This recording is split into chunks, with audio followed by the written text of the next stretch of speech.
Почесто хранење, но во помали количини. Ова го апелираат лекарите до граѓаните во пресрет на празничните денови. Со оглед на тоа дека великденските празници се време на дружење и богати трпези, сепак лекарите препорачуваат луѓето да бидат внимателни со претераната консумација на масна храна и алкохолни пијалоци, особено оние кои го практикувале великденскиот пост. Сигурно треба да се размислува количеството на внесена храна, пошто храната, знаете, традиционална за Великден представува една масна, количински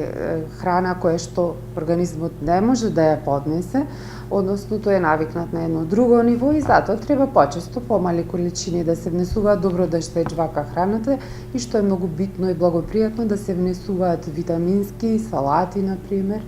Во шеја исто така се препорачува и многу течности. Течности, нели од типот на супи, а не мислев на некои други течности што можат да делуваат пак штетно на организмот и се разбира движењето исто така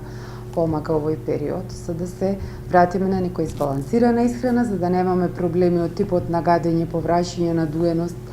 и многу други дигестивни симптоми кои што можат да се јават и како акутен процес, па некои од пациентите дури и да завршат на терапија. Доктор Светлана Трифуновска вели дека се уште не треба да се опуштаме со однесувањето во насока на заштита од коронавирусот, кој се уште е присутен. Коронавирусот си постои, гледате дека вака ако кажеме дека како што во комши имаме мерки, како што пазат, значи се очекува некој друг бренд,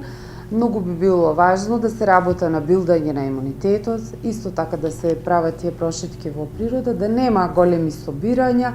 Гледате, опуштени се мерките, но сепак можете да си држите некоја актуелна дистанца и би апелирала кога влегувате во простори како што се ординации, одредени затворени простори каде што се уште е задолжително маски, да се размислува на тој момент за да не изненади периодов пак некој голем бран што потоа потешко ќе се справиме со него. Иако ситуацијата со епидемијата е постабилна, сепак препораките се празниците да се поминуваат во помали групи во кругот на семејството.